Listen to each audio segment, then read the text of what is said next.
How Cavemen Built the Warmest Winter Homes, Part 1. Hey guys, picture this. You're complaining about your heating bill while wrapped in a blanket, sipping hot cocoa. And meanwhile, 30,000 years ago, some hairy guy named Grok was building a house out of mammoth bones that stayed warmer than your modern apartment. Embarrassing, right? Before you get comfortable, please hit like and subscribe, but only if you truly enjoy what I do. Drop a comment telling me where you're tuning in from and what time it is for you. It's always fascinating to see who's joining us from around the world. Now dim the lights, maybe turn on a fan for that soft background hum, and let's dive together into today's journey. Welcome to the ultimate irony of human progress. The fact that our ancestors, who had never seen a thermostat, insulation, or even a proper door, somehow managed to create winter shelters that would make modern survivalists weep with envy. We're talking about people who thought fire was cutting-edge technology, yet they figured out how to stay toasty while glaciers the size of small countries were literally breathing down their necks. Let's start by destroying the first myth that Hollywood has lovingly crammed into our brains. Not all cavemen actually lived in caves. Shocking, I know. The image of primitive humans huddled in some dank, bat-infested hole might make for dramatic cinema. But reality was far more creative, and frankly, more depressing when you consider what they were up against. Sure, caves existed, but here's the thing about prime real estate in the Ice Age. It was already occupied by bears. Big, angry, territorial bears who didn't exactly leave welcome mats outside their dens. Imagine showing up at what looks like a perfect shelter, only to find it already has a tenant with claws the size of kitchen knives and zero interest in sharing. Even if you manage to evict the bear, congratulations. You now live in a place that smells like bear musk and probably has surprise drainage issues when the snow melts. So what did our ingenious ancestors do? They got creative. Brutally, desperately creative. Enter the architectural marvel that was the mammoth bone hut. Yes, you read that right. These people looked at a dead mammoth, an animal the size of a school bus, and thought, you know what? This would make excellent building material. The audacity is breathtaking. They took tusks that curved like natural arches, ribs that stacked like prehistoric Lincoln logs, and skulls that served as ready-made windbreakers, and they built homes that archaeologists are still finding and marveling at today.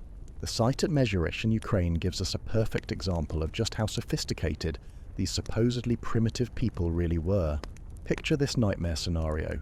It's 15,000 years ago, the temperature is somewhere around absolutely not, and your family needs shelter for the next 6 months of darkness and ice. So, you and your buddies decide to construct a house using nothing but mammoth bones, animal hides, and sheer, bloody-minded determination. The engineering involved is mind-boggling. Those curved tusks weren't just thrown together randomly. They were carefully arranged to create a dome-shaped framework that could support the weight of hide coverings while maintaining structural integrity against howling winds that could knock a modern person flat. The ribs were stacked with mathematical precision, creating walls thick enough to block the wind but not so heavy they'd collapse under the weight of accumulated snow. And here's where it gets really impressive. They figured out ventilation. While we're struggling to program our smart thermostats, these people mastered the delicate art of keeping smoke vents open enough to prevent suffocation, while not letting all the precious heat escape. They understood airflow dynamics through pure trial and error, because the alternative was literally freezing to death in your sleep. But mammoth bones weren't available everywhere, obviously. Mammoths were big, but they weren't exactly common, and lugging around mammoth bones wasn't really an option for nomadic groups. So our ancestors developed what we might call adaptive architecture, a fancy way of saying they built homes out of whatever the frozen hellscape around them had to offer. In areas without convenient mammoth carcasses, people went underground, not because they were trying to become mole people, but because they discovered something that modern science confirms. The Earth is an excellent insulator. Dig down just a few feet below the frost line, and suddenly you're in a zone where temperatures remain relatively stable, even when the surface world is trying its best to kill you. These semi-subterranean homes were marvels of practical engineering disguised as holes in the ground. The excavated pit provided natural wind protection and thermal mass, while the roof, constructed from whatever timber, hides, or other materials were available, created a sealed environment that trapped body heat and cooking fires effectively. Archaeological evidence from sites like Dolní Věstonice in the Czech Republic shows us these weren't just random holes with stuff thrown over them. These were planned communities. Groups of semi-underground dwellings clustered together, with evidence of shared cooking areas, tool-making workshops, and even what appear to be communal gathering spaces. It's like the world's first and most depressing subdivision, but it worked. The ingenuity extended to every detail, because when your life depends on staying warm, every detail matters. Take bedding, for instance. Modern campers know that sleeping directly on cold ground will suck the heat out of your body faster than you can generate it. Our ancestors figured this out through the kind of trial and error that we'd rather not think about too hard. They layered their sleeping areas with carefully chosen materials, grasses that provided cushioning, mosses that offered insulation, pine boughs that repelled insects, and reeds that created air pockets to trap warm air. On top of this botanical mattress went layer after layer of furs and hides, sewn together with sinew and bone needles into sleeping systems that would make modern sleeping bag manufacturers weep with professional envy. But here's what really gets me about these prehistoric homes. They weren't just about survival. They were about creating spaces where human culture could flourish, even in the face of apocalyptic conditions. Archaeological evidence shows that these winter shelters were places where people made art, crafted tools, told stories, and maintained the social bonds that held their communities together. Imagine the scene. Outside, the wind is howling across a landscape that makes Antarctica look welcoming. The temperature is low enough to kill exposed skin in minutes. Snow is piling up against walls made of mammoth bones and animal hides. And inside? Inside, people are sitting around a carefully maintained fire, working on intricate bead making, carving bone figurines, and probably complaining about the weather just like we do today. This is where the true genius of prehistoric winter homes becomes clear. They weren't just shelters, they were life support systems for human civilization itself. These structures had to do more than keep people alive. They had to keep people human. They had to provide spaces where children could learn, where elders could teach, where communities could maintain their identity and culture through the long, dark months when the outside world offered nothing but death. The heating systems these people developed were works of pure engineering brilliance. Central hearths positioned for maximum heat distribution, with smoke control systems that would make modern chimney designers jealous. They understood thermal dynamics through necessity. Too much ventilation and you freeze, too little and you suffocate from smoke inhalation. The balance had to be perfect, and somehow, working with nothing but observation and experimentation, they got it right. And let's talk about the social engineering required to make these homes work. You're talking about groups of 10 to 15 people living in close quarters for months at a time. In modern times, we can barely handle a long weekend with our relatives without someone threatening to sleep in the car. These people had to maintain harmony and cooperation in spaces smaller than your average studio apartment, with no escape, no privacy, and the constant knowledge that a single serious argument could literally mean life or death for everyone involved. The archaeological record suggests they succeeded remarkably well. Evidence of long-term occupation, repeated use of the same sites, and the kind of material culture that only develops in stable communities tells us that these weren't desperate refugee camps.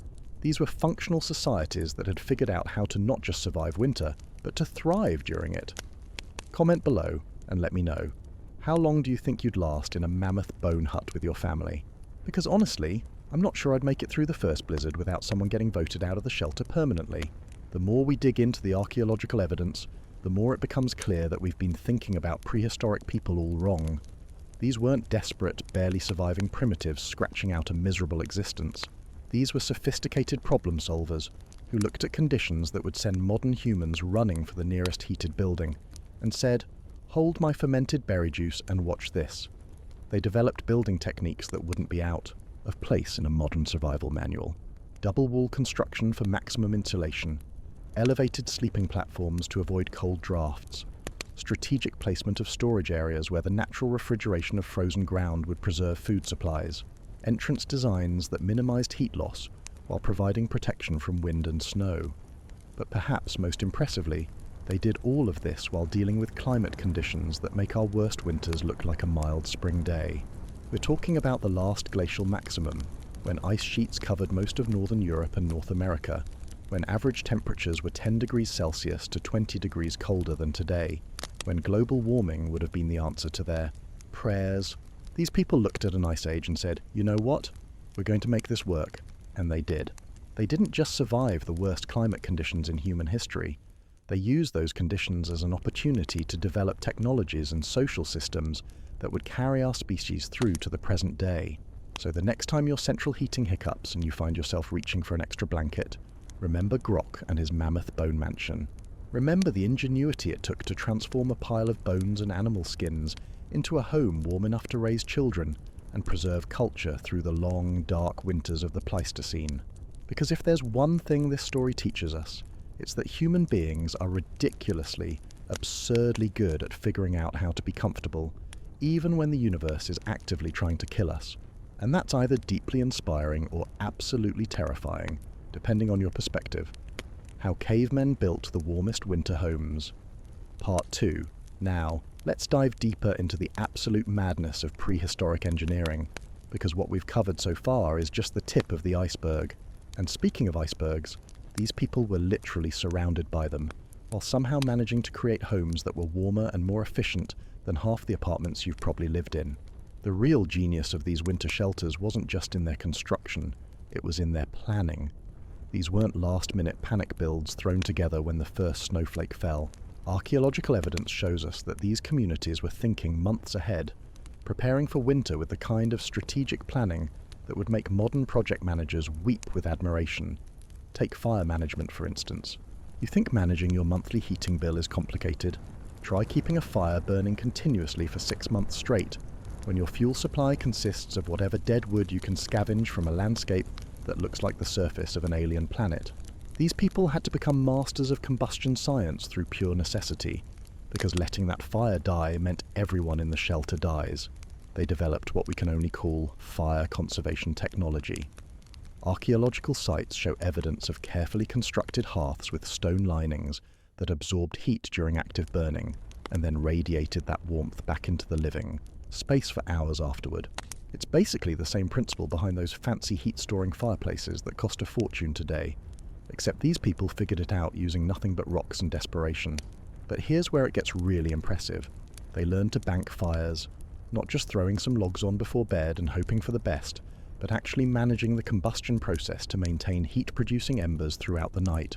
They would cover glowing coals with a carefully calculated layer of ash, just enough to slow the burn rate without extinguishing it completely. In the morning, a few puffs of air and some dry kindling would bring the fire roaring back to life. Try doing that with your gas fireplace. I'll wait. The fuel situation was its own nightmare of logistics. In many areas, trees were either non-existent or so precious that every stick had to be conserved like it was made of gold. So what did our ingenious ancestors burn instead? Pretty much anything organic they could get their hands on.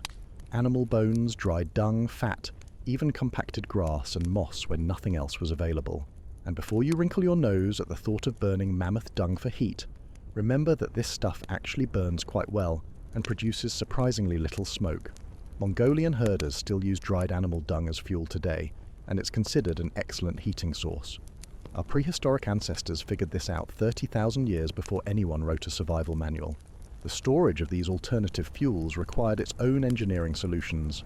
Dried dung and bones had to be kept somewhere accessible, but protected from moisture and scavenging animals. Archaeological sites show evidence of special storage pits and caches, often lined with stones or hides, where winter fuel supplies were carefully preserved. These weren't just random holes in the ground. They were designed storage systems that kept fuel dry and organized throughout the harsh winter months. Now let's talk about the social dynamics of fire management, because this is where things get really interesting from an anthropological perspective. Fire wasn't just a heat source, it was the absolute center of community life. Someone had to be responsible for maintaining it at all times. This meant establishing watch schedules, backup systems, and protocols for what to do if the fire started to fail. Imagine the pressure on the person whose job it was to keep the fire alive while everyone else slept. You're not just responsible for keeping people warm, you're literally holding everyone's lives in your hands. Let that fire die, and you've just sentenced your entire community to death by freezing. No pressure at all. But they didn't just rely on individual responsibility. Evidence suggests that these communities developed redundant heating systems. Multiple hearths in larger shelters, shared fires between connected dwellings, and emergency fire starting kits stored in multiple locations. They understood that backup systems weren't luxury options, they were survival necessities. The smoke management we touched on earlier deserves its own deeper exploration, because this was arguably the most technically challenging aspect of prehistoric heating. Too much ventilation, and all your precious heat escapes. Too little ventilation, and everyone suffocates or dies from carbon monoxide poisoning. The balance had to be absolutely perfect. Archaeological evidence shows sophisticated understanding of airflow principles. Entrances were positioned to minimize drafts while allowing fresh air circulation. Smoke holes were sized and positioned to create natural chimney effects that drew smoke up and out without creating downdrafts. Some shelters even show evidence of what can only be described as primitive damper systems, adjustable coverings that could regulate airflow based on weather conditions and fire intensity. Think about that for a moment. These people, working with animal hides and mammoth bones, developed climate control systems that functioned on the same principles as modern HVAC engineering. They understood pressure differentials, thermal dynamics, and air circulation without ever hearing those terms or having access to any of the measurement tools we consider essential for such work. The lighting situation was its own challenge entirely. Modern humans get grumpy when a power outage leaves us without electric lights for a few hours. These people lived through months of almost complete darkness, with their fires providing the only illumination available. But they didn't just accept this limitation, they engineered solutions. Some shelters show evidence of reflective surfaces positioned to amplify firelight. Polished bones, smooth stones, even carefully prepared hides were arranged to bounce light around the interior space, effectively multiplying the illumination from a single fire. It's the same principle behind those reflective camping lanterns you can buy at outdoor stores, except these people invented the concept using mammoth ribs. They also learned to manage different types of fires for different purposes. Archaeological evidence shows distinct hearth areas within single shelters, some optimized for maximum heat output, others designed for cooking, and still others that seem to have been maintained specifically for light and social gathering. These weren't random fire pits scattered around the floor. These were purpose-built installations designed for specific functions. Let me blow your mind with this next part. They figured out interior design, not just throwing furs around randomly, but actually arranging their living spaces to optimize both function and comfort. Archaeological evidence shows deliberate placement of sleeping areas, work zones, storage spaces, and social gathering areas within these prehistoric homes. The sleeping arrangements weren't just everyone piled together for warmth, though body heat sharing was certainly part of the strategy. Evidence suggests that sleeping areas were positioned to take advantage of radiant heat from stone-lined hearths while avoiding direct smoke exposure. Different family groups had designated sleeping zones, often slightly raised above ground level to avoid cold drafts and separated by hide curtains or screens for privacy. Work areas were positioned near light sources and often included specialized tool storage. Archaeological digs revealed dedicated spaces for hide processing, tool making, food preparation, and even artistic work. These people were living in what amounted to prehistoric studio apartments, with defined areas for different activities, despite the extremely limited space. Storage was elevated to an art form. Not just random piles of stuff, but organized systems for keeping food, tools, fuel, and materials accessible while protecting them from moisture, pests, and accidental damage. Underground storage pits with carefully fitted covers, elevated platforms for keeping items off the cold ground, and even what appear to be primitive shelving systems made from mammoth ribs and flat stones. I want you to tell me in the comments, what's the smallest space you've ever had to organize for long-term living? Because these people were making studio apartments work with multiple families, no running water, no electricity, and the constant threat of death by freezing just outside their door. The psychological aspects of these living arrangements are mind-boggling when you really think about them. You're trapped in a small space with the same group of people for months at a time. There's no escaping to another room, no taking a walk to clear your head, no privacy whatsoever. Yet somehow these communities not only survived these conditions, but maintained social cohesion and cultural continuity. Evidence suggests they developed sophisticated social protocols for managing close-quarters living. Archaeological sites show evidence of personal spaces within communal areas, small zones where individuals could keep personal belongings and have at least the illusion of privacy. They created social rhythms and routines that gave structure to the long, dark months and helped prevent the kind of cabin fever that would drive modern people to violence. The maintenance of these winter homes was a constant, ongoing challenge. Hides had to be re-waterproofed regularly. Structural elements needed repair and reinforcement. Storage systems required cleaning and reorganization. Heating systems needed constant attention and adjustment. But perhaps most impressively, they maintained these complex systems while dealing with the constant stress of survival in the harshest conditions imaginable. They weren't just keeping their homes functional, they were constantly improving and refining them, developing new techniques and passing accumulated knowledge down to the next generation. The result? Winter homes that were not just survivable, but genuinely livable. Spaces where families could thrive, where culture could be preserved and transmitted, where human civilization itself could be maintained through the long, brutal months when the outside world offered nothing but death. And they did all of this without instruction manuals, without hardware stores, without any of the support systems we consider essential for home construction and maintenance. They figured it out through experimentation, observation, and the kind of desperate ingenuity that only emerges when failure means extinction. How Cavemen Built the Warmest Winter Homes, Part 3. But wait, there's more to this prehistoric domestic nightmare, and it gets even more impressive when you realize we haven't even talked about food yet. Because what good is the world's coziest mammoth bone mansion if everyone inside starves to death by February? Our ancestors had to solve not just the heating problem, but the feeding problem, and they had to do it without refrigerators, preservatives, or the two-door dash some mammoth steaks when supplies ran low. The food storage systems these people developed would make modern preppers green with envy. They turned the frozen ground itself into a massive natural freezer, digging storage pits that could preserve meat, fat, and other supplies for months. But here's the genius part. They didn't just dig random holes and throw food in them.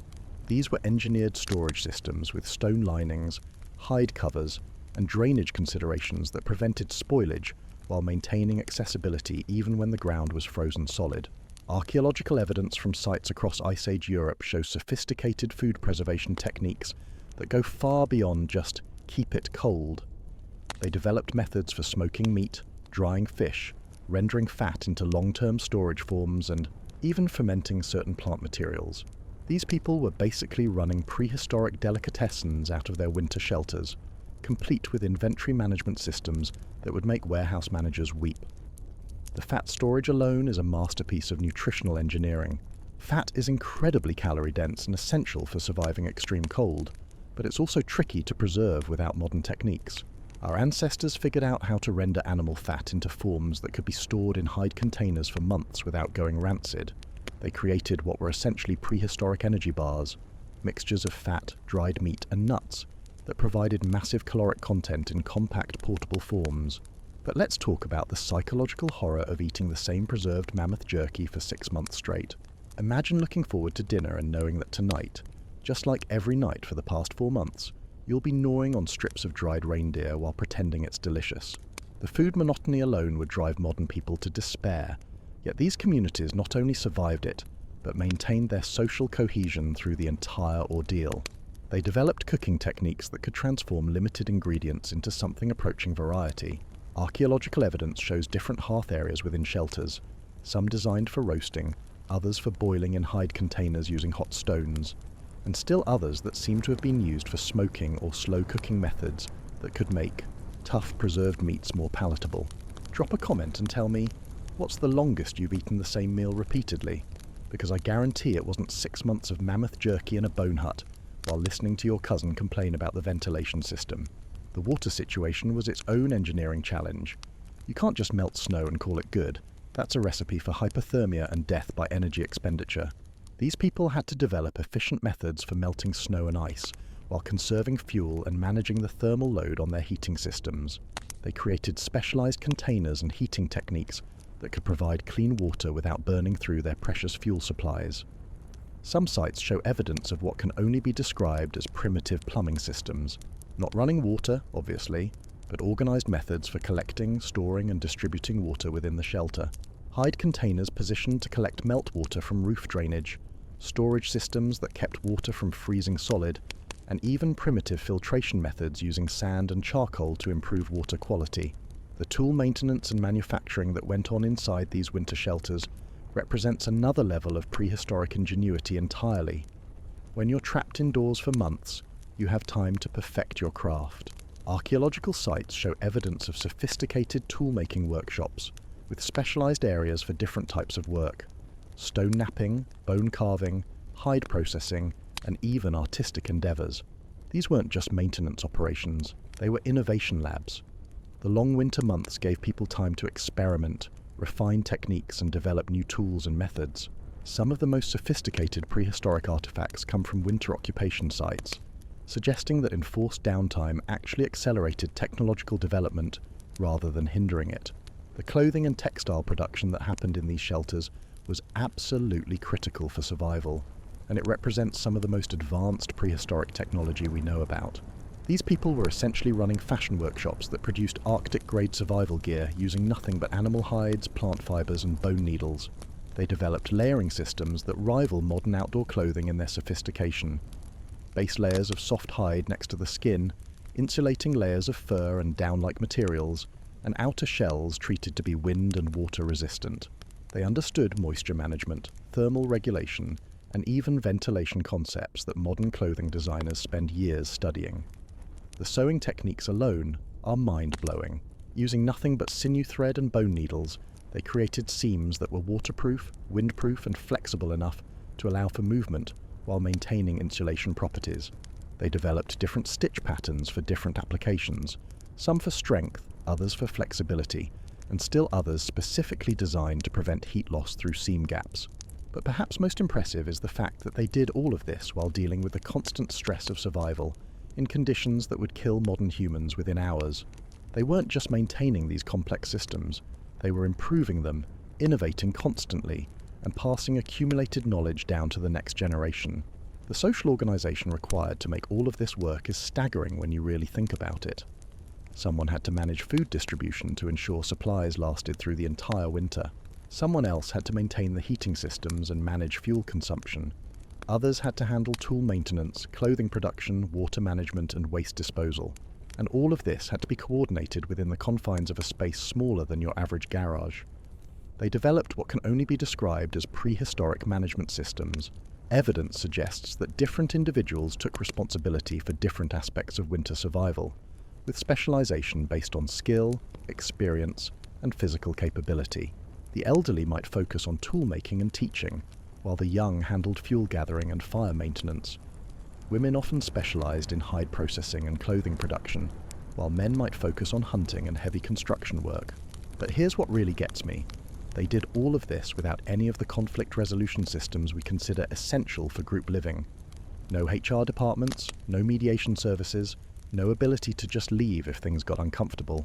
These people had to develop social technologies that could maintain harmony in conditions of extreme stress and confinement. Archaeological evidence suggests they succeeded remarkably well. Sites show evidence of long-term occupation, repeated seasonal use, and the kind of material culture that only develops in stable, functional communities. These weren't desperate survival situations. They were working social systems that could maintain themselves through the harshest conditions imaginable. The artistic and cultural production that happened in these winter shelters is perhaps the most remarkable aspect of all.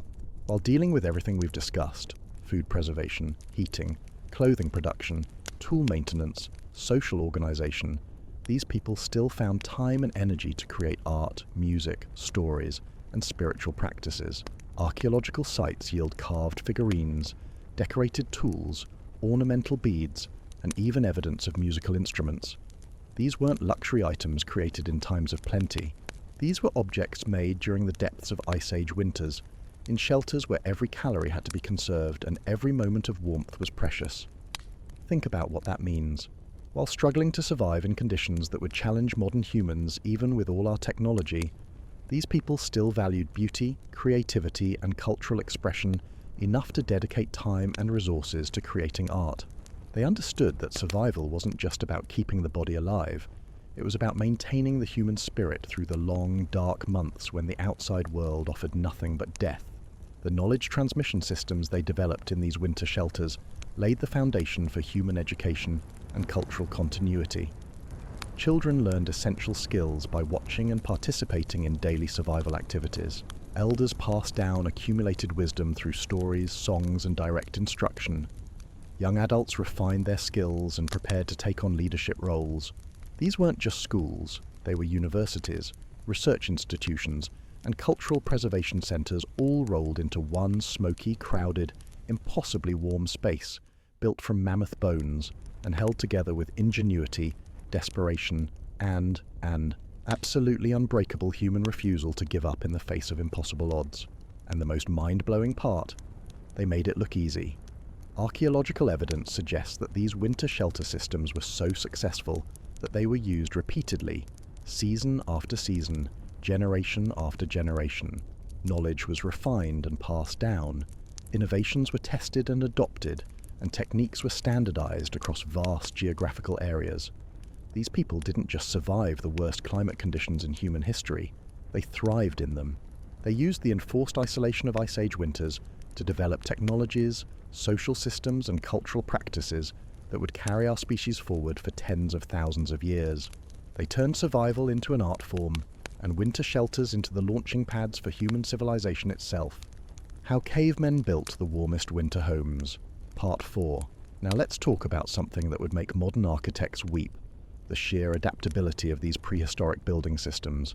Because here's what really separates the amateur survivalists from the true masters of staying alive. The ability to modify your shelter on the fly when conditions change. And boy, did conditions change during the Ice Age. We're talking about climate swings that could turn a relatively mild winter into a frozen hellscape within a single season. The Ice Age wasn't some steady, predictable deep freeze. It was a chaotic mess of temperature fluctuations that could swing wildly within decades, sometimes within years. One winter might be relatively manageable, and the next could dump snow higher than a person's head and refuse to melt until June. Modern climate change has nothing on the absolute meteorological insanity that these people dealt with on a regular basis. So how did they handle it? With the kind of architectural flexibility that would make modern modular home designers jealous. Archaeological evidence shows shelters that could be expanded, contracted, reinforced, or completely reconfigured based on changing conditions. These weren't fixed structures, they were adaptive systems that could evolve with the environment. Take the double wall construction we see at some sites. When conditions were relatively mild, people lived in single wall shelters that conserved materials and were easy to heat. But when the really brutal cold snaps hit, they could rapidly add insulating layers, creating double and even triple wall systems that turned their homes into Arctic fortresses. It's like having a house that could grow its own winter coat when needed. The ingenious part is how they manage materials for this flexibility. Archaeological sites show evidence of modular construction techniques, standardized elements that could be recombined in different configurations, curved mammoth ribs that could serve as wall supports in one arrangement or roof beams in another, hide panels that could function as exterior walls, interior partitions, or ground coverings depending on need. This modularity wasn't just practical, it was essential for survival. When a group had to abandon one shelter and move to another location, they couldn't just leave everything behind. Every hide, every bone, every piece of processed material represented hours of labor and precious resources. The ability to disassemble a shelter and rebuild it elsewhere could mean the difference between survival and death. But here's where the social engineering gets really complex. These adaptive building systems required community-wide coordination. You couldn't just have random people making modifications whenever they felt like it. Changes to shared living spaces had to be planned, agreed upon, and implemented in ways that didn't compromise the whole system. Archaeological evidence suggests they developed decision-making processes for managing these modifications. Different types of alterations required different levels of community consensus. Simple repairs might be handled by individuals or families, but major structural changes required group approval and coordinated labor. And let me just pause here to appreciate the irony. People who supposedly had no government, no laws, no formal institutions, somehow managed to maintain complex decision-making systems that kept their communities functional through conditions that would destroy modern societies. They figured out democratic consensus building while living in mammoth bone huts. The seasonal cycle management these people developed is another level of prehistoric genius entirely. They didn't just build one shelter and hope it would last forever. They created networks of seasonal shelters, each optimized for different times of year and different weather conditions. Summer camps with lighter construction and better ventilation, transition shelters for spring and fall, and the heavy-duty winter fortresses we've been discussing. But maintaining multiple shelters required resource management that would challenge modern logistics experts. Tools and materials had to be cached at different locations. Maintenance schedules had to be coordinated across multiple sites. Routes between shelters had to be maintained and marked for safe travel even in blizzard conditions. Some groups even developed what can only be described as prehistoric timeshare systems. Different communities would maintain shelter networks in different regions, with agreements to share access during particularly harsh seasons. When one group's area became uninhabitable, they could relocate to another group's territory and use pre-established shelter sites. The knowledge management required for these systems is staggering. Someone had to remember where every cache was located, what materials were stored at each site, which shelters needed maintenance, and what modifications had been made at different locations. This was all kept in human memory, passed down through oral traditions that served as architectural blueprints, maintenance manuals, and construction guides all rolled into one. Think about trying to manage even a single vacation home today. You need insurance, maintenance contractors, security systems, and probably a property management company. These people were managing networks of seasonal shelters across hundreds of square miles, using nothing but human memory and community cooperation. The environmental adaptation techniques they developed go beyond just responding to weather changes. They learned to read landscape signs that would tell them how severe the coming winter would be. Animal behavior patterns, plant growth cycles, seasonal temperature variations, all of this information went into planning shelter modifications and resource allocation. Some sites show evidence of what can only be called predictive engineering, shelters that were overbuilt for current conditions but perfectly designed for worse weather that arrived later. This suggests they could anticipate severe weather patterns and prepare accordingly, building in extra capacity before it was needed. Drop a comment and tell me, how far ahead do you plan for weather?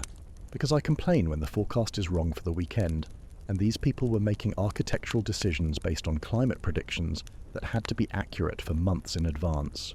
The material science these people developed is absolutely mind-blowing when you consider they had no formal chemistry knowledge.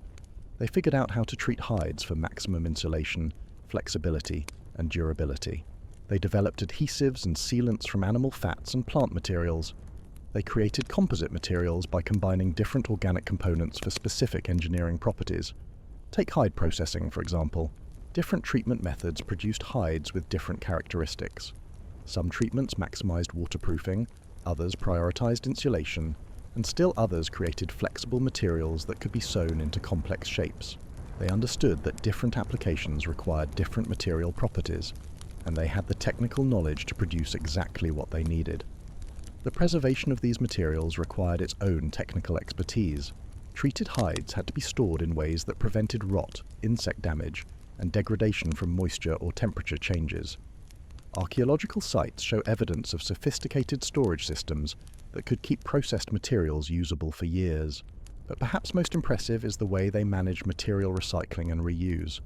Nothing was wasted because nothing could be wasted. Old hides that were no longer suitable for structural use could be repurposed for insulation. Broken bones could be processed into tools or fuel. Even organic waste was carefully managed to avoid attracting scavengers, while potentially serving as fertilizer for useful plants. The construction techniques they developed for working in extreme cold are engineering marvels in their own right. Try building something with your bare hands when the temperature is 20 degrees below zero and the wind is howling.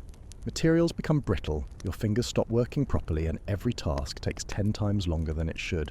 They figured out methods for working with frozen materials, techniques for maintaining dexterity in extreme cold, and assembly processes that could be completed quickly before exposure became dangerous.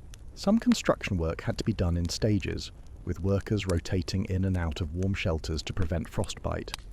The quality control systems they developed are evident in the archaeological record. Shelters that lasted for decades, joints that remained secure through repeated freeze-thaw cycles, and construction techniques that could be relied upon generation after generation. This level of consistency required standardized methods, training systems, and inspection processes that ensured every shelter met minimum performance standards. And they achieved all of this while dealing with the constant psychological stress of survival in the harshest conditions imaginable. Modern construction workers complain about safety regulations and working conditions.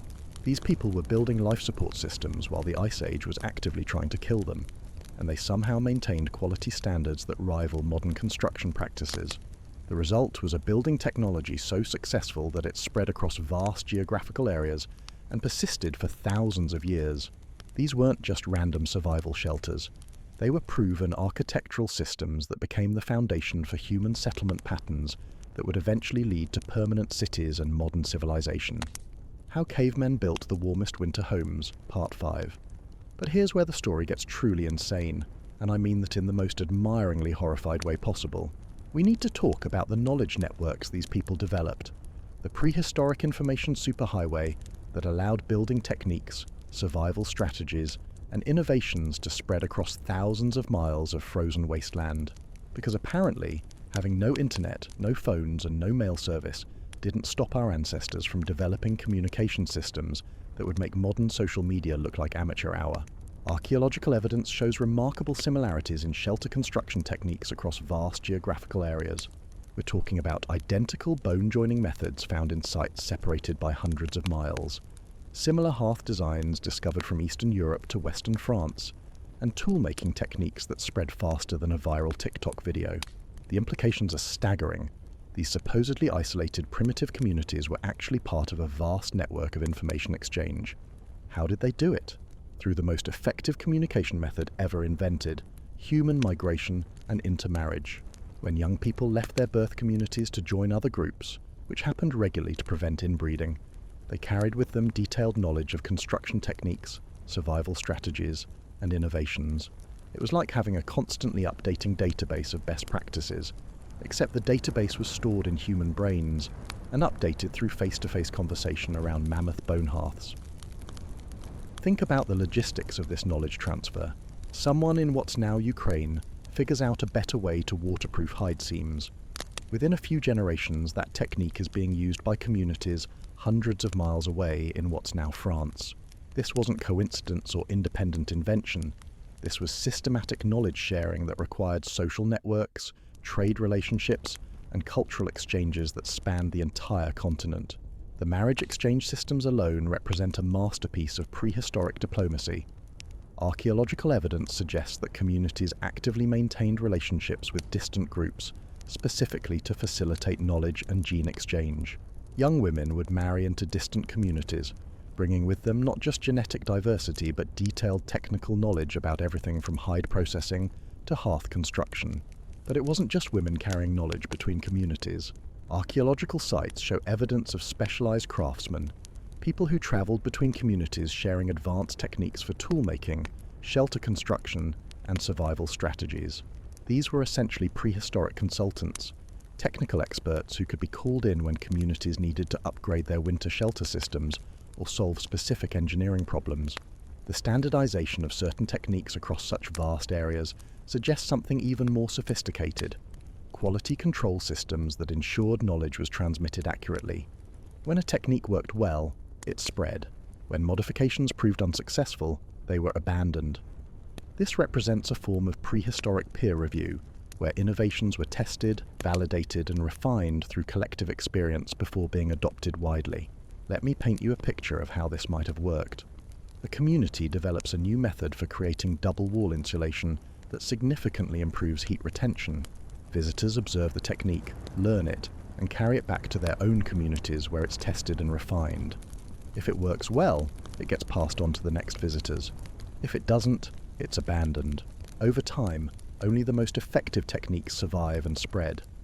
This creates something that archaeologists call technological tradition, standardized methods that persist across both time and space because they work better than alternatives. The mammoth bone construction techniques we see repeated across sites aren't coincidences. They're proven engineering solutions that were tested, refined, and distributed through prehistoric social networks. But here's what really blows my mind. They managed to maintain these knowledge networks while dealing with conditions that would shut down modern communication systems entirely. No roads, no vehicles, no weather forecasting, no GPS. Just people walking across frozen landscapes, memorizing complex technical information, and sharing it with strangers who might not even speak the same language. The linguistic challenges alone are staggering. How do you explain complex construction techniques to someone who doesn't share your vocabulary? Through demonstration, illustration, and the kind of hands-on teaching that we've largely abandoned in our modern world. Archaeological sites show evidence of practice areas where visiting craftsmen would demonstrate techniques, with local observers learning through direct participation. Comment below and tell me, have you ever tried to explain something complex to someone who doesn't speak your language? Because these people were sharing detailed engineering knowledge across language barriers, and somehow they made it work well enough to create continent-spanning technological traditions. The seasonal timing of these knowledge exchanges was crucial. Most long-distance travel happened during the warmer months when movement was possible, but the testing and implementation of new techniques happened during the winter months when communities were locked into their shelters. This created a natural cycle: learn new techniques during summer meetings, test them during winter isolation, and refine them for sharing the following year. The memory systems required for maintaining this knowledge network are beyond impressive. They're superhuman by modern standards. These people had to memorize detailed construction techniques, remember the names and locations of distant communities, maintain genealogical information for marriage planning, and keep track of trade relationships and seasonal meeting schedules, all without writing, all stored in human memory. They developed mnemonic systems that encoded technical information into stories, songs, and rituals. Archaeological evidence suggests that certain decorated objects served as memory aids, physical reminders of specific techniques or relationship networks. A carved bone tool might not just be functional, it could also serve as a three-dimensional reminder of the technique used to create it, and the person who taught that technique. The social protocols required for maintaining these networks represent another level of prehistoric sophistication. How do you approach a strange community and convince them to share their survival secrets? How do you establish trust with people whose lives depend on keeping certain information secure? These people developed diplomatic skills that would impress modern ambassadors.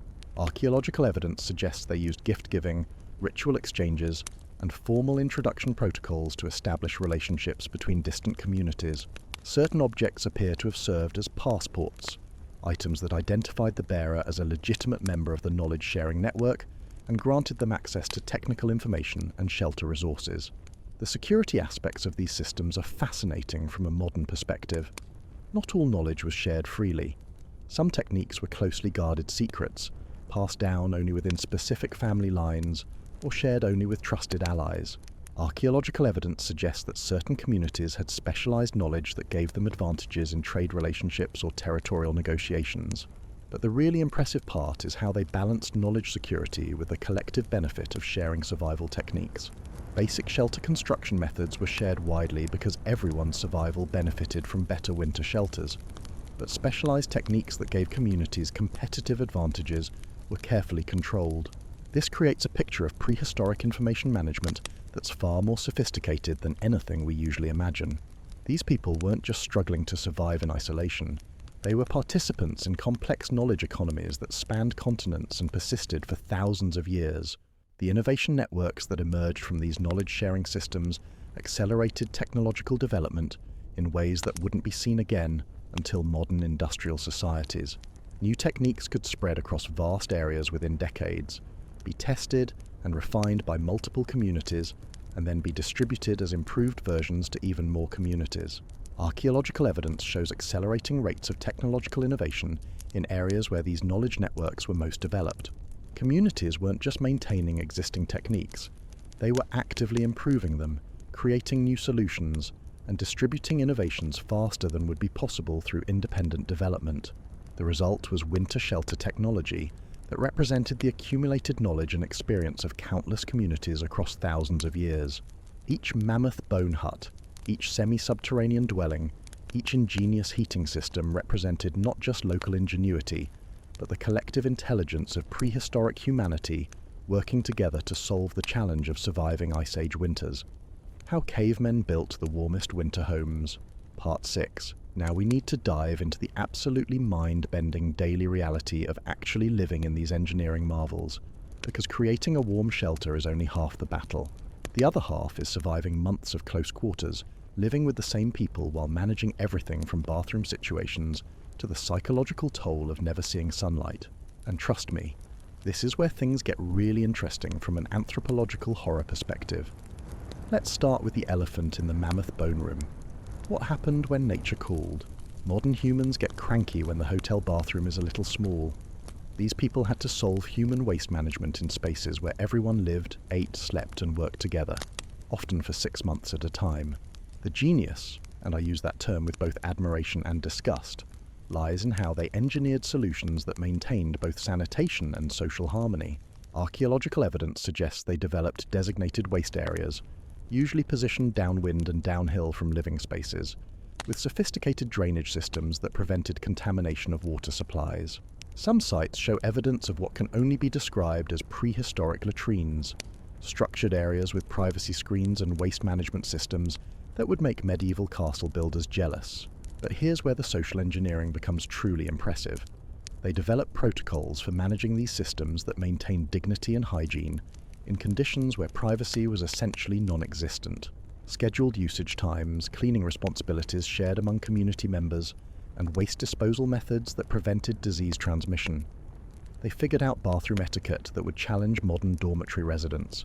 The psychological aspects of waste management in these conditions deserve special mention because they reveal something profound about human adaptability. Modern people complain about airplane bathrooms and shared hotel accommodations. These people maintained social cohesion while dealing with bodily functions in spaces where everyone could hear everything, and privacy was a luxury nobody could afford. They developed what anthropologists call social invisibility protocols, agreed upon ways of pretending not to notice certain activities that everyone knew were happening. It's like a community-wide agreement to maintain polite fiction about things that couldn't be hidden, but needed to be socially managed.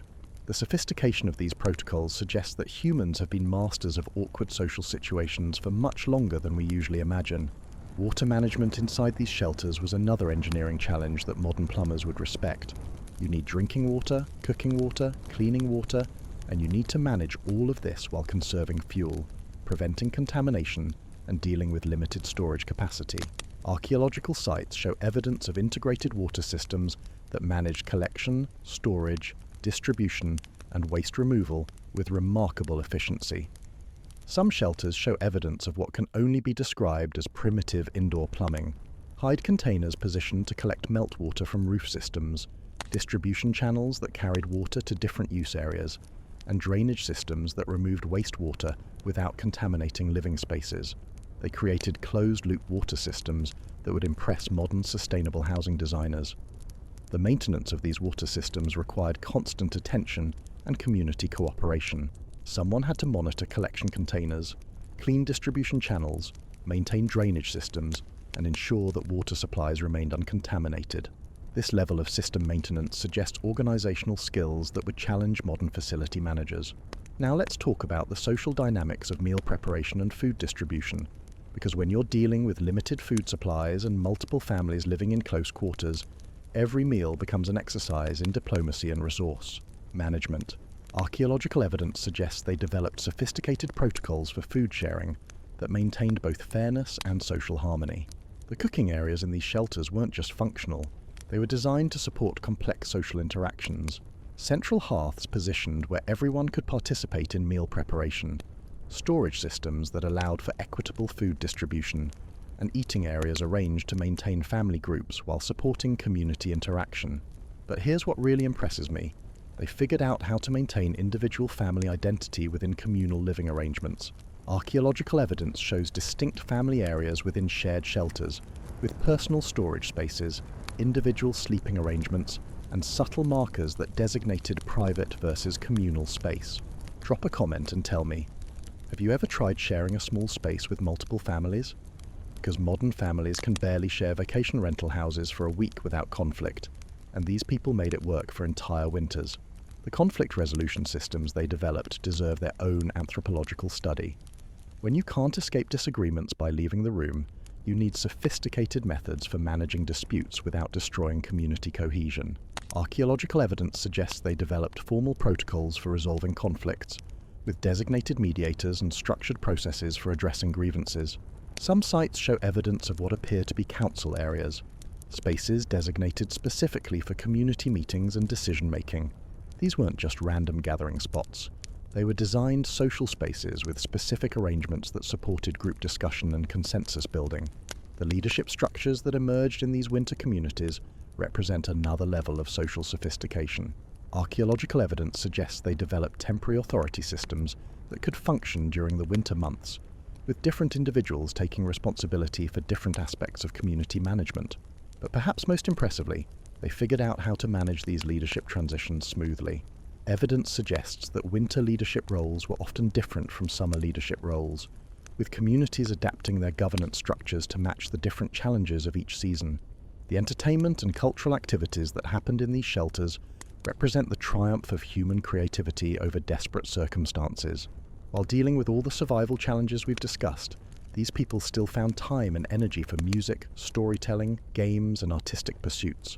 Archaeological sites yield evidence of musical instruments, game pieces, decorated objects, and artistic works that could only have been created during long winter months.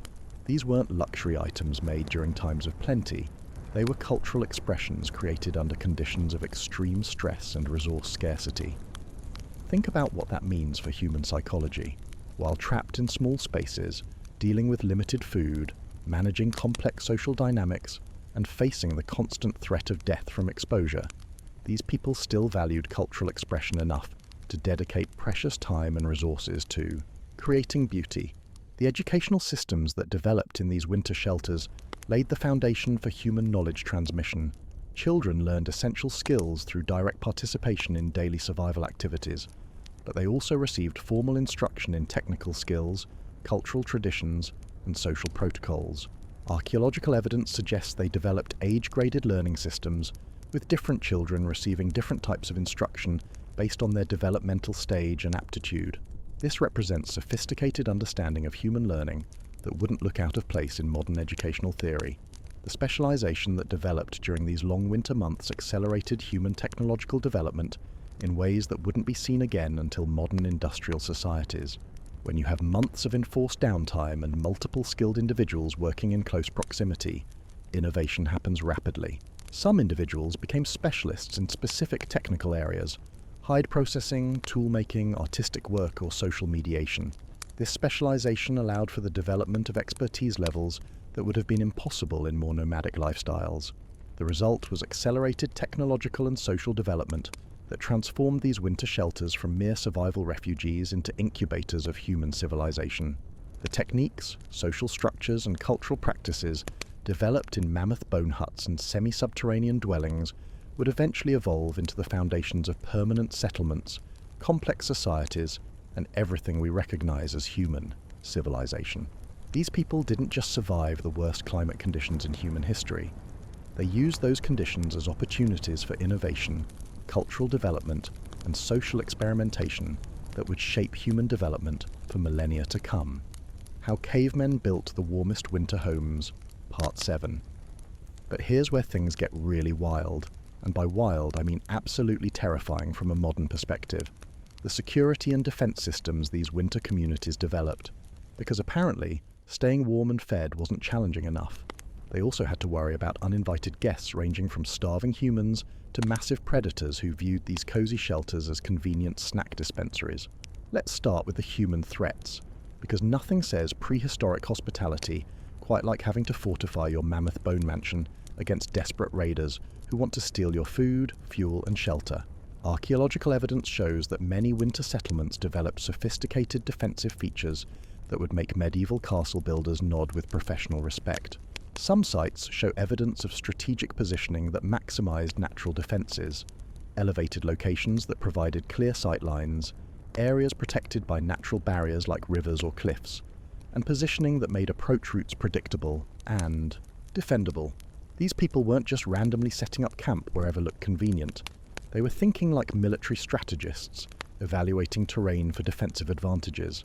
The entrance design of many shelters served dual purposes: energy conservation and security.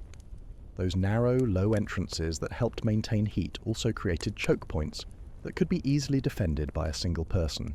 Try storming a fortified position when you have to crawl through a tunnel on your hands and knees, while someone with a spear is waiting on the other side. It's not a tactical situation that favors the attacker.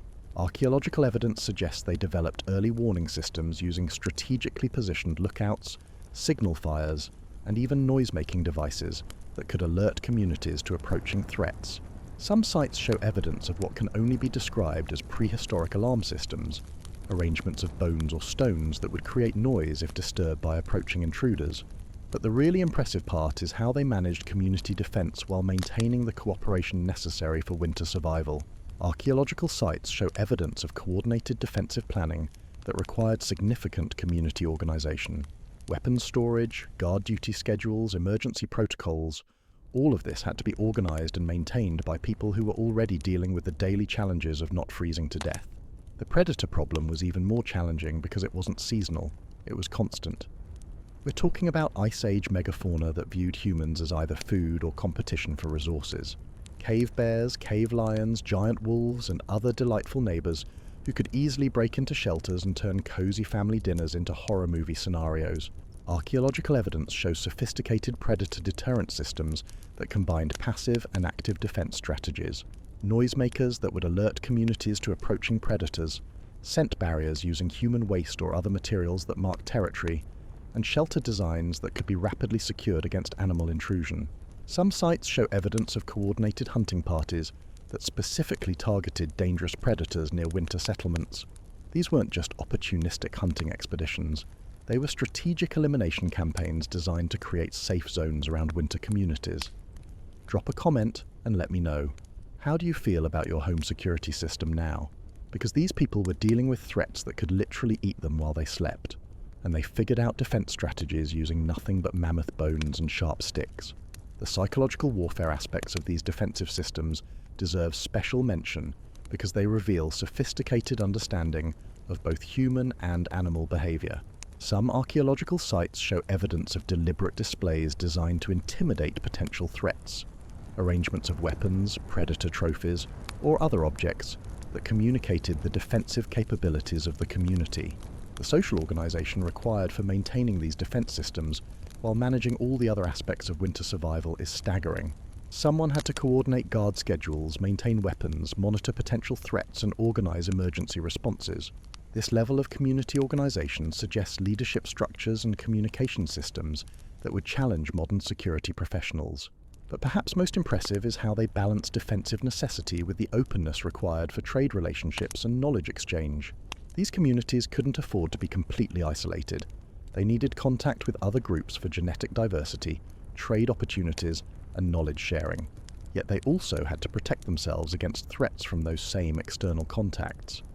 Archaeological evidence suggests they developed sophisticated protocols for managing interactions with outsiders, designated meeting areas outside the main settlement, formal introduction procedures, and security measures that allowed for trade while minimizing risk to the community. The weapon technology they developed specifically for defensive purposes represents another level of prehistoric innovation. These weren't just hunting tools adapted for defense. Many sites show evidence of specialized weapons designed specifically for protecting settlements. Longer spears for defending narrow entrances, projectile weapons designed for use from elevated positions, and even what appear to be early siege defense tools. The maintenance of these defensive capabilities required constant attention and resource allocation. Weapons had to be kept in good repair, defensive positions had to be maintained, and guard systems had to be tested and updated. All of this while managing the daily survival challenges we've already discussed. The result was winter communities that were essentially fortified settlements capable of defending themselves against both human and animal threats, while maintaining the openness necessary for long-term survival. These people created the first military-civilian integrated communities, where defense and daily life were seamlessly integrated. But the real genius of these systems was how they managed to maintain defensive capabilities without creating a siege mentality that would destroy community cohesion. Archaeological evidence suggests that these communities maintained cultural practices, artistic expression, and social relationships, even while dealing with constant security concerns. The intelligence-gathering systems they developed for managing threats represent another level of prehistoric sophistication. Archaeological sites show evidence of systematic information collection about seasonal predator movements, human population patterns, and resource availability in surrounding areas. Some communities appear to have maintained formal relationships with neighboring groups specifically for intelligence sharing. Early warning networks that could communicate information about approaching threats across multiple settlements, creating regional security systems that spanned vast geographical areas. The logistics of coordinating these regional defense networks while managing local winter survival challenges required organizational skills that would challenge modern military planners. Communication protocols, resource sharing agreements, mutual defense treaties, all of this managed through oral traditions and personal relationships. The technological innovations that emerged from these security challenges accelerated human development in ways that would shape our species for millennia. Improved weapons, better fortification techniques, and enhanced communication systems all emerged from the necessity of defending winter settlements against existential threats. These defensive innovations weren't just military developments, they were foundational technologies that would eventually evolve into the complex security systems, communication networks, and community organization structures that define modern civilization. The people who built these winter shelters weren't just solving the problem of staying warm, they were creating the first integrated community defense systems, the first military-civilian coordination protocols, and the first regional security networks in human history. They turned survival into a comprehensive social technology that would carry our species through the worst climate conditions we've ever faced and into the future we inhabit today. How Cavemen Built the Warmest Winter Homes, Part 8. So here we are at the end of our journey through the absolute masterpiece of prehistoric engineering that was the Ice Age winter shelter, and I hope you're feeling appropriately humbled by the sheer audacity of what these people accomplished. Because when you step back and look at the complete picture, the architectural innovation, the social engineering, the technological development, the knowledge networks, the defense systems, the daily life management, what emerges is a portrait of human ingenuity that makes our modern achievements look almost embarrassingly dependent on infrastructure and support systems. Let's just recap the absolute insanity of what we've discovered. These people, working with nothing but stone tools, animal products, and human cooperation, created winter survival systems that were not just functional, but genuinely superior to many modern solutions in terms of efficiency, sustainability, and social integration.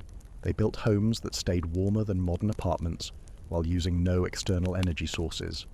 They developed community management systems that maintained harmony and cooperation under conditions that would destroy modern social structures. They created knowledge networks that spanned continents and persisted for millennia without any written communication. The technological innovations alone would be impressive enough for a modern engineering firm with unlimited budgets and advanced materials. Thermal management systems that maximized heat retention while maintaining air quality.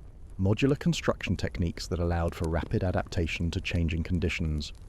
Water management systems that handled collection, distribution, and waste removal in integrated closed-loop designs.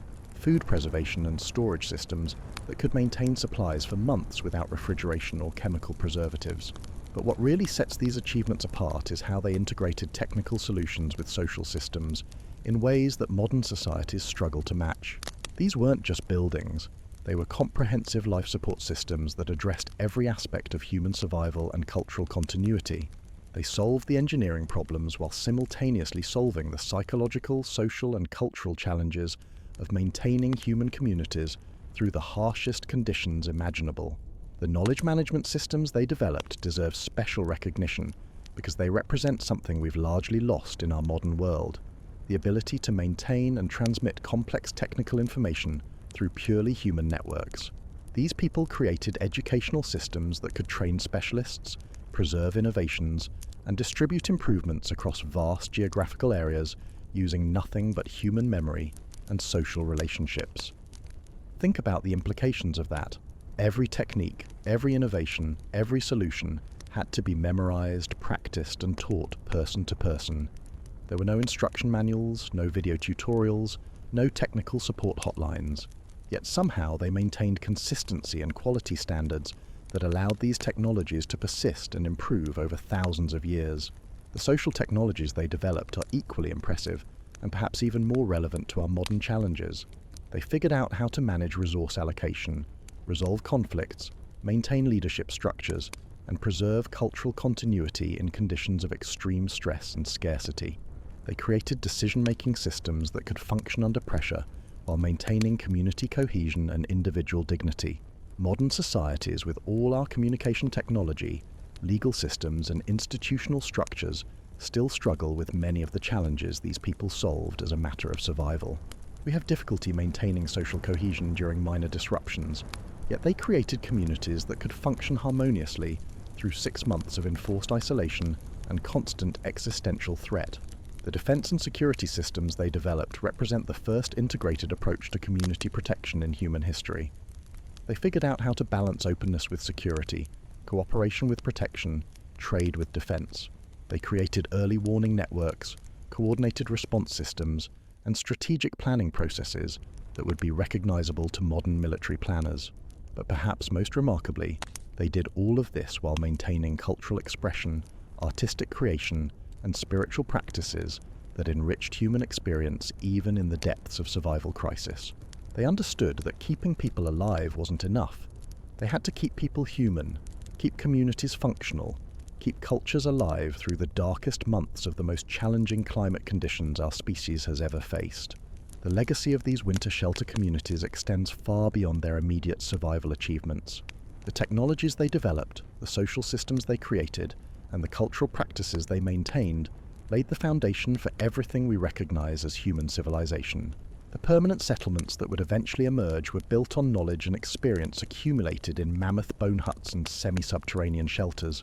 The cooperative systems they developed for managing resources, resolving conflicts, and maintaining communities became the basis for larger social organizations.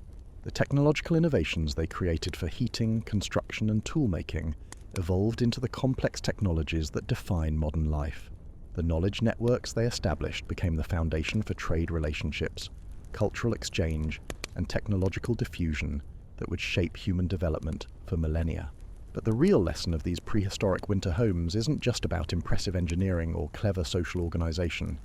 It's about human adaptability, creativity, and cooperation in the face of seemingly impossible challenges. These people looked at conditions that would kill modern humans within hours and said, "We're going to make this work. We're going to create not just survival, but comfort, community, and culture." They remind us that humans are capable of extraordinary things when we work together, when we combine technical innovation with social cooperation, when we refuse to accept that challenges are insurmountable.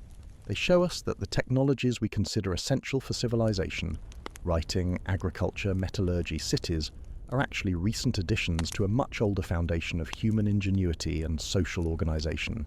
So the next time your Wi-Fi goes down and you feel like civilization is ending, remember Grok and his friends in their mammoth bone mansion. Remember that human beings once created the warmest, most efficient, most socially integrated winter homes in history, using nothing but stones, bones, hides, and the absolutely unbreakable human determination to not just survive, but thrive, even when the universe is actively trying to kill us. Because if there's one thing this journey through prehistoric winter shelter technology teaches us, it's that humans don't just adapt to impossible conditions.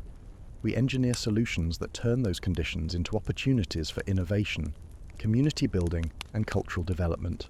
We are fundamentally a species that looks at problems and says, "Hold my fermented berry juice and watch this." And that, frankly, is either the most inspiring or the most terrifying thing about us, depending on your perspective.